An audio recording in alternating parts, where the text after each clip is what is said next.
How's it going, fam? It's Erica with Not Your Average Life, and we need to change that name because I'm not vibing with it. I'm sorry. I've tried for like a week now. I just don't feel like that name is the right one for the channel. So if you guys have any ideas, drop them down in the comments because it just doesn't, I don't know. It's not giving me the fizz. Not Your Average Life, meh. It's like boring. So let's change that. If you have any good ideas, put it down in the comments. Today we are going to talk about all of the clothes that I've been testing this month so far, and a quick EDC update. We'll do the EDC update first because everybody likes that. Then we're going to talk about all of the test subjects that I've been going through, and there are a lot. So, the knife today, and many other days, LT Right Frontier Valley in A2 and micarta. Just a sweet little fixed blade. Oh, sorry for the lighting. Great little knife so far. Have not changed out the Super Tinker or E12 from Phoenix. So we still got that. This has been checking all the boxes for me. I am very much enjoying the tool set that this offers. And for $29.99, you literally cannot beat that price. It gives you so many tools. I really like it. And other than that, we just have the wallet. This probably will never change. Fail-safe goods. Absolutely beautiful. So yeah, that's basically it these days. Not really much else. Still wearing the same wool watch cap that I've been wearing since the beginning of the month. It's from Topo Designs. I don't know. It's a Chinese-made watch cap, but it's actually really nice. Super soft. It's wool. It's really warm, and it's not scratchy, which I like. And I'm still wearing the Revolution Race pants and the Lems hiking boots. So those are thoroughly being tested. These pants are just incredible, guys. I literally wear them all day, every day, and I don't want to change out of them. So, let's talk about some of the other stuff that I've been testing this month. We're going to start with the waxed gear. So, we'll talk about the Red Cloud Collective waxed pants. I've had these for 5 years, but I've been testing them this month too, so that I could do a review at the end of the month. So these are my waxed canvas pants. Some people call them tin pants. Some people call them metal pants. It's all the same thing. They're just waxed canvas pants, 100% canvas, and you can't wash them. And basically, I've been alternating between these and the pants that I'm wearing now, depending on the day and the activities. So, what we have come to realize is waxed canvas pants, they don't insulate very well. So if it's really cold out, you have to wear like long underwear underneath these, otherwise you're going to be freezing. The good thing about them is they block wind and rain very, very well, and like moisture. It's just like they don't insulate that well. So these are great work pants, and they're great if you are working outside in the cold, and maybe like stacking wood or working on a car or something, but you just have to wear an insulating layer underneath, and then they're fabulous. They're also not flexible, and they're heavy. So if you're a little more active, like I am, these are not something I can wear every single day in and day out, because hiking in these, I tried the other day, and it was not very fun. So I have these as like work pants for doing projects around the camper, and then my pants that I have on now, the Revolution Race pants, are like my day job pants and like hiking pants and active pants, if that makes any sense. But these are really nice to have when we're working on the campers and stuff. We're gonna try to skirt them this weekend, so like this is what I would be wearing with an insulating layer underneath, because they're super abrasion resistant. Really heavy duty protective pants, and they are very warm when you can insulate with them. So these are just like irreplaceable so far. Yes, they have their like quirks, but very easily remedied in my opinion. So along with the waxed canvas clothing, we've also been very thoroughly testing the Flint and Tinder waxed trucker jacket. So, same material as the pants, it's just from a different company. Those pants are made in America, they're made in Oregon. Flint and Tinder is an American company. This is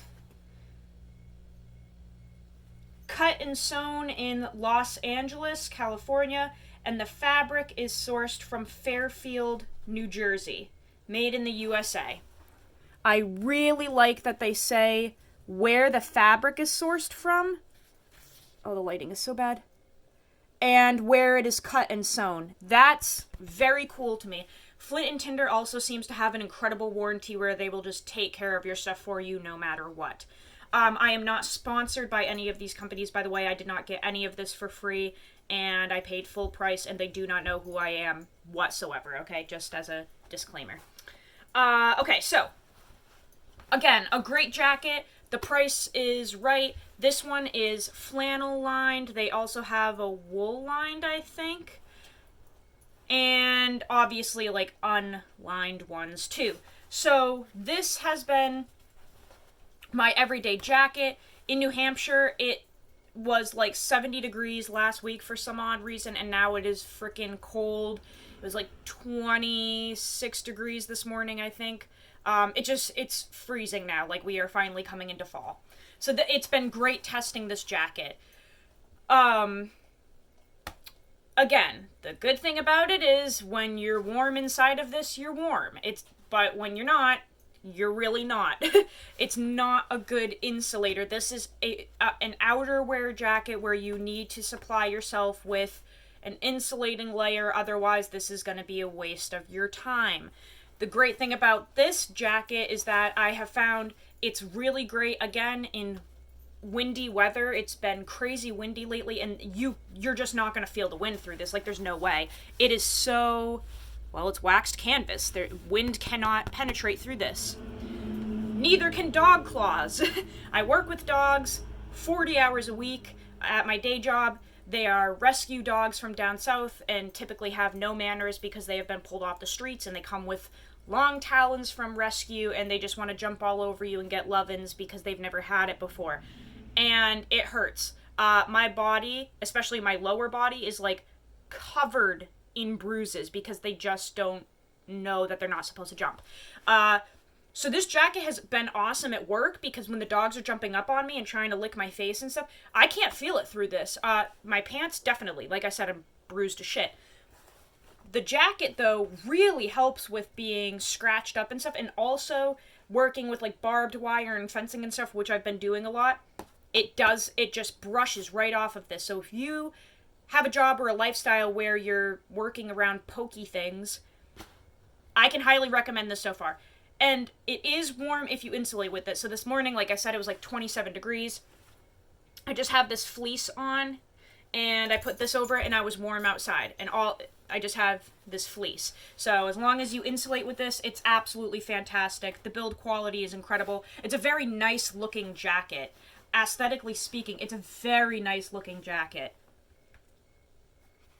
So I'm really enjoying this so far. Highly recommend it so far. This is not a review of any of this stuff. We're just like doing an update on it.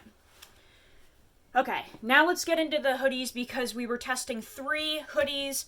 The Filson, the Brave Star, and the Flint and Tinder. But I did end up adding one more sweatshirt to the mix to test. And it's a complete oddball that I don't think many of you know about. So let's look at it. So, this is the Howler Bros Sawdust Workwear hoodie. Now, if you look at it, it's kind of interesting. We have those old school vintage pockets. We do not have a kangaroo pouch. We have 2 separate pockets that are not connected in the front. And we also have an old school vintage style snap hood. So this, you can snap close and it cinches right up around your chin.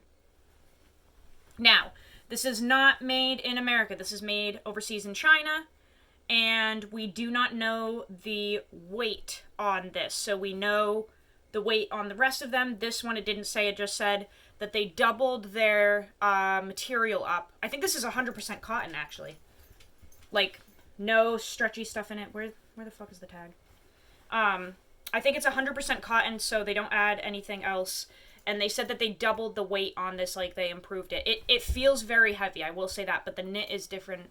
We'll go into that in a second. So, 100% cotton made in China. The knitting is obviously really interesting in there. Zadie, don't. The reason I added this in is because I have found that this seems to be very durable so far, but I honestly am obsessed with this vintage configuration of sweatshirt.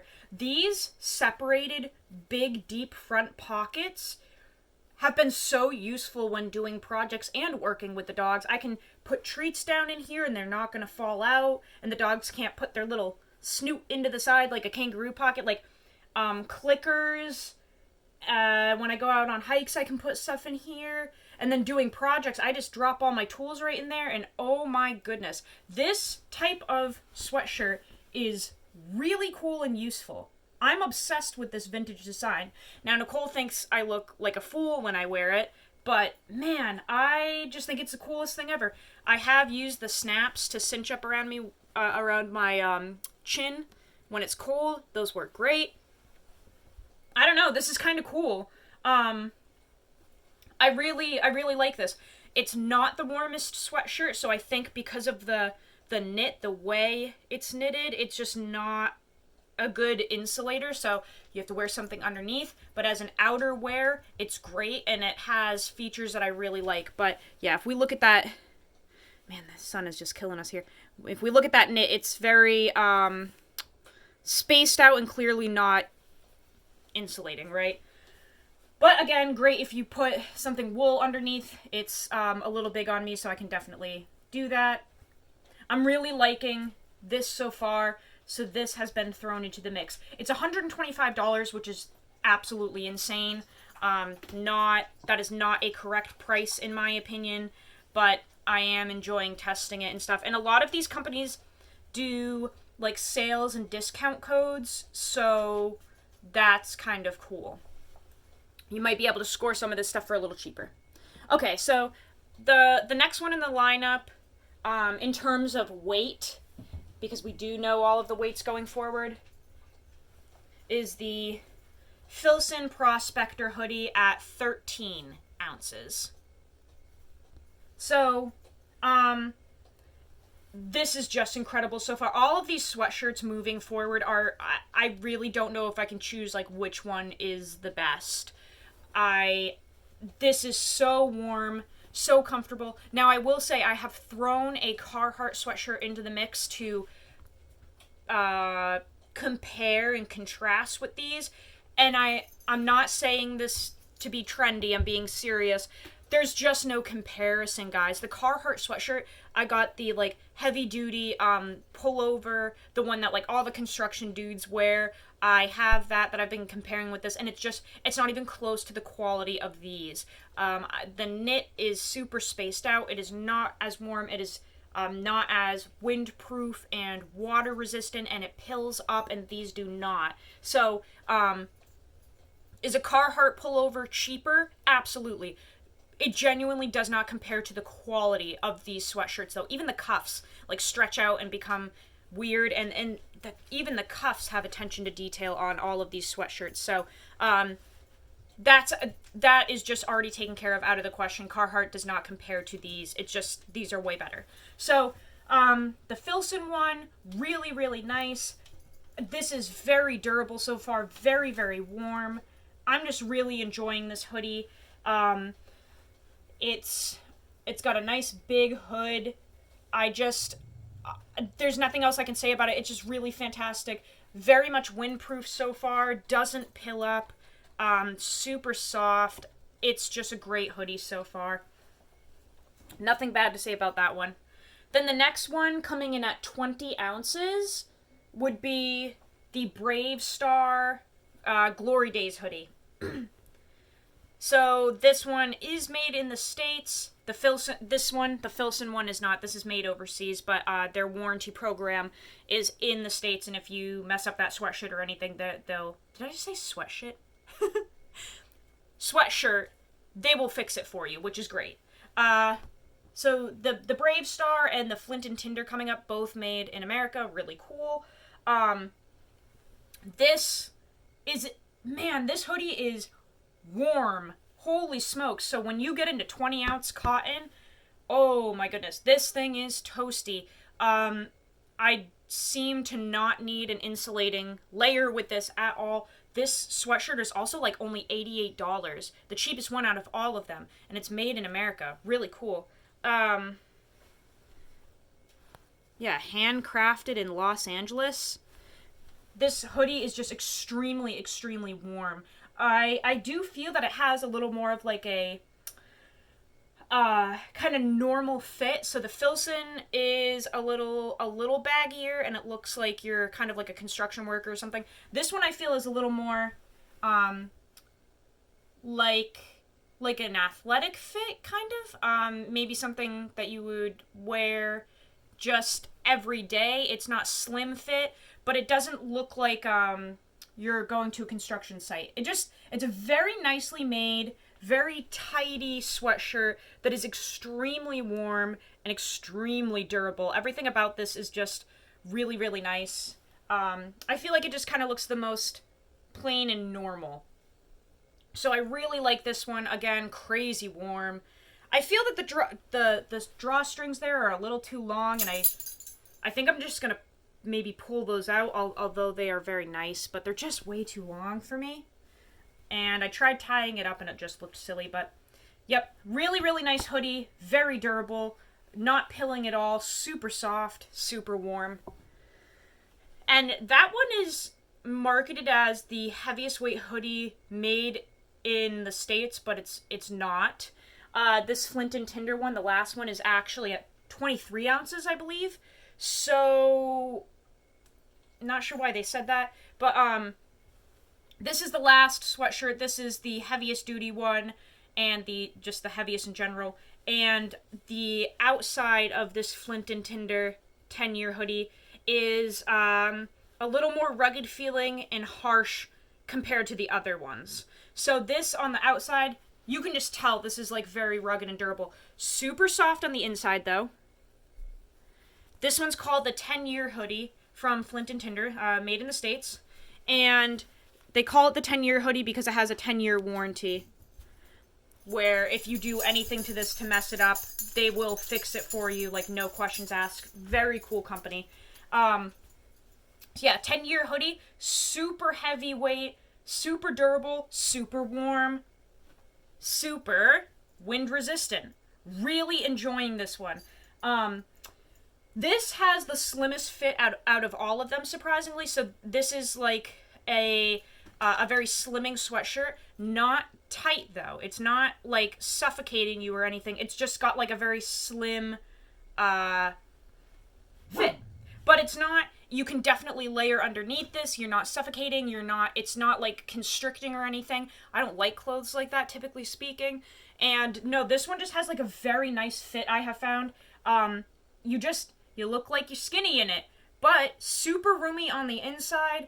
I really like how tight the cuffs are on this. Yeah, it just a really nice hoodie. I mean, the attention to detail on this, even the little, oh, come on, son. These little, like, rivet things here or whatever are engraved, which is so cool. Just a very, very high quality, warm sweatshirt.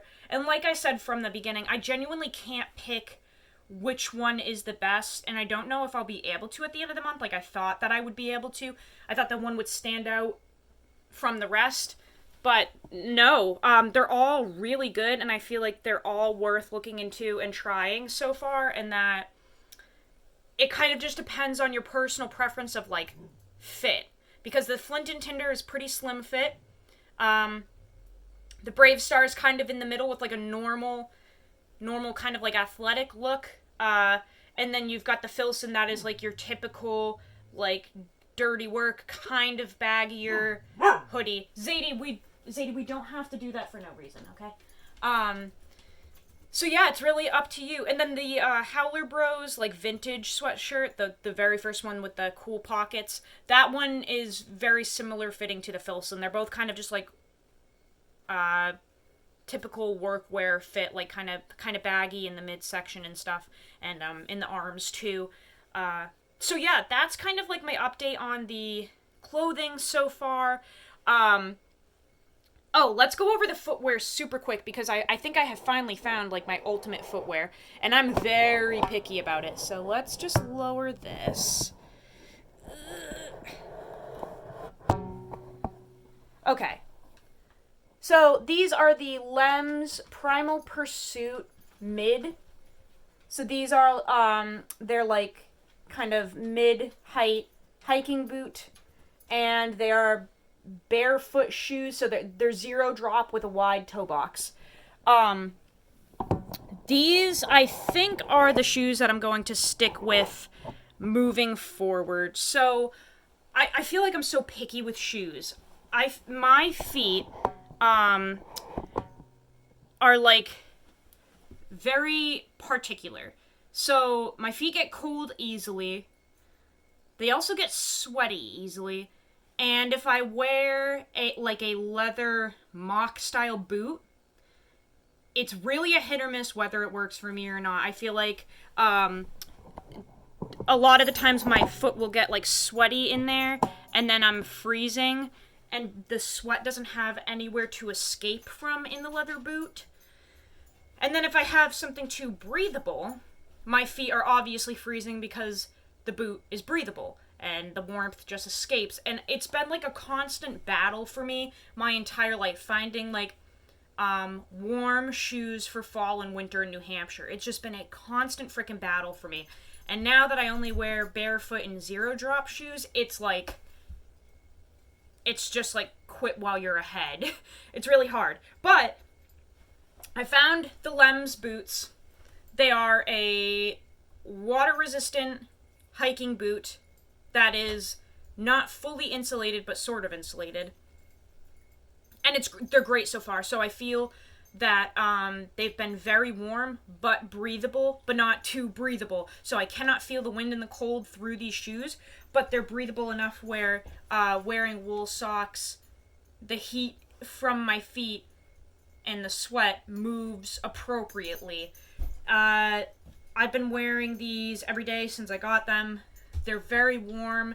The other huge issue that I have had with the barefoot experience is, like, finding a zero drop barefoot shoe that has enough sole where it's taking you up off the ground enough so that you're not cold. Because that's the issue with the barefoot shoes. They're fantastic in the summer when it's warm, but when the ground is freaking freezing and it's 20 degrees out, you do not want to be wearing a barefoot shoe. You have to take your feet off the ground a little bit and have some sole in between your feet and the ground. And that's hard to find, but these Lems, I'm telling you guys, they are great so far. My feet have plenty of room. I half-sized up so that I can fit my thick socks. I've been hiking in them. These might just be, like, the one-and-done shoes for me. I'm wearing them to work. I'm wearing them in the freezing cold. Wore them in the rain the other day. They're just checking all the boxes, and they're perfect. So I'll keep you guys updated on those shoes, too. But, yeah, I think that's it for today. We're almost 24 minutes in. Like I said at the beginning, let me know what we should change the name to, because Not Your Average Life is just not vibing with me so far. But I love you guys very, very much. Go live your life. Go use your shit. Go love your dogs. I don't know. Nugget. She's just been doing this the whole video. She's just been, like, sleeping with her head on the bed, but she won't actually get up on the bed. What a weirdo. We've got Mr. Bibbs here. That's Kovu on the bed. And we have perfect little string bean in the sunshine. Everybody's chilling this morning, so I will see you guys later. I love you all so much. See you on the next video.